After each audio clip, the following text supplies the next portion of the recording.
இங்க எதுக்கு சண்டைக்கு போறானுங்க? பெரியார் என்ன இழிவுபடுத்தி விட்டார், மொழியை இழிவுபடுத்தி விட்டாய், கலையை இழிவுபடுத்தி விட்டார். ஏண்டா மூஞ்சிக்கு நேரம் விஜயலட்சுமி உன்ன உங்க அம்மாவை எல்லாத்தையும் காரி காரி துப்புது.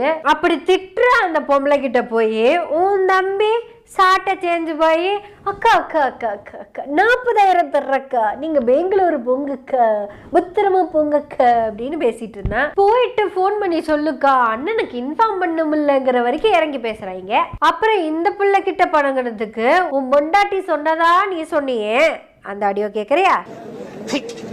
இவ்வளவு பெண்கள் இருக்கிற கொள்ளையில உனக்கு ஒரு பழகிறதுக்கு ஒரு பொம்பளை பிடிச்சிருக்கா பாரு. அது எப்படா டைரக்டா வந்து அசிங்கப்படுத்துறவங்கிட்ட ஒரு வார்த்தை கூட பேச மாட்டேங்கிற? அடை மனசோட வா பேசலாம், வா விவாதிக்கலான்னு கூப்பிடுறாரு, நீ தான் பேச மாட்டேங்கிற. மைனரு மாத்தி மாத்தி உருட்டி பெருட்டி அடிக்கிறாரு, அவர்கிட்ட பேசவே மாட்டேங்கிற. ஆனா மைனரை